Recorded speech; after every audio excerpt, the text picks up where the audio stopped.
What's up, human? Sa gwapo yapon ni mata mo tulog bumbong tiyo pero sa yan. Tumayan naman tayo. Let's go. Goods. Tampos na. Let's go. Surat. Sa video, makita ang pagsuga paghaduro sa tubig baha sa sapa doon ni Overflow Bridge sa Purong Kawayan, Barangay Malasila, makilala North Cotabato, Lunes sa hapon. Best ko ito kamaya. Sa kusog na ulan niya tumigayo na. Apan, taod-taod pa. Makita kini mga residente nga ang pinamanay o ikot kining usa ka pisi sa usa ka kumuha sa kahoy. Ang maong PCDI, maoy ipang dira sa tricycle o bao-bao nga naanod na sa maong baha. Matod sa nakabita, ang mga tricycle, dunay sakay nga duha ka babaeng pasahero o usa ka lalaking driver. Gikan matod pa sila sa poblasyon Makilara kay na malingke. Pauli na unta sila diyang misulay og tabok ang tricycle apan wala ko the best pa rin yung matumaya. Ulo sa maong baha.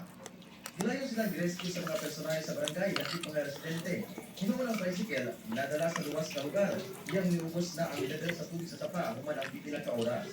Sabi ang pagpapagpila sa sa may overflow, hindi pa kayo itong kusog na pagpagpahina pa kayo itong baha. So after sila sa kakusog sa tunga-tunga sa mga overflow. So naanod sila at ang mga kapasahero, kakalala sa ito ang nalis ko sa Say sab sa mga residente nga naguba gayon ang bao-bao. Apan, nadala sa paha ang kwarta sa pasahero nga usa ka senior citizen. ang katong senior na babae na trauma pagayo kay nasa ka lang ang kwarta, kanila ka naitan nila na anod sa kini at lang ng Goods. mga mga papilis na ID.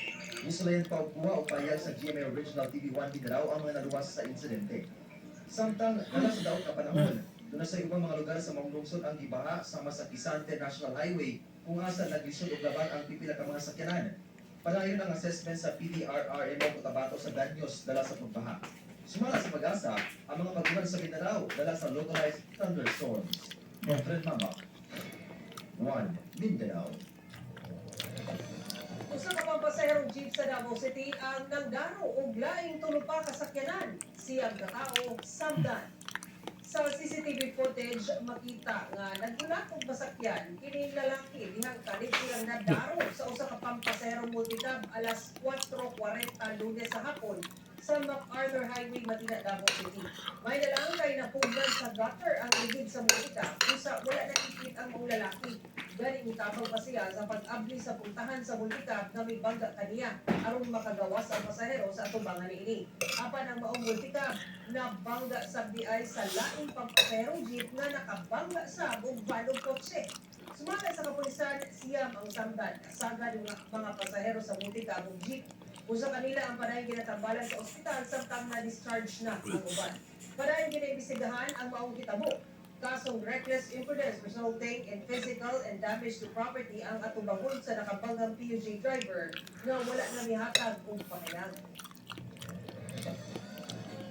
National Defense Secretary Gilberto Teodoro Jr. personal na binuaw sa Lumbia Air Base sa Cagayan de Oro City aron sa taon ang konstruksyon sa Enhanced Defense Cooperation Agreement con EDCA site sa lugar. Nag-inspeksyon si National Defense Secretary Gilberto Teodoro Jr. uban si AFP Chief of Staff General Romeo Browner Jr. sa Lumbia Air Base sa Barangay Lumbia sa Cagayan de Oro City. Dinhig ito po ng usa sa mga gilang EDCA site sa nasod nga ginadumala sa United States Military. Anya dinhi ang Humanitarian Assistance and Disaster Relief con HADR Warehouse sulod sa Airbase. Panahon nga mahuman ang mga pasilidad, mas mapadali ang deployment sa mga supply nga kinahanglan galing adunay kalamidad. Ulan! Uy! Uy! Upa ka kembla! Ayaw mo pagkatunga! Simbat mo! Uy! Disay Ay, big shout out pala kay Macklin Japson. MVP siya ng simulan sa Balakasan. Yan. Tropa ko sa Slack. Yan. Let's go.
Thank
you.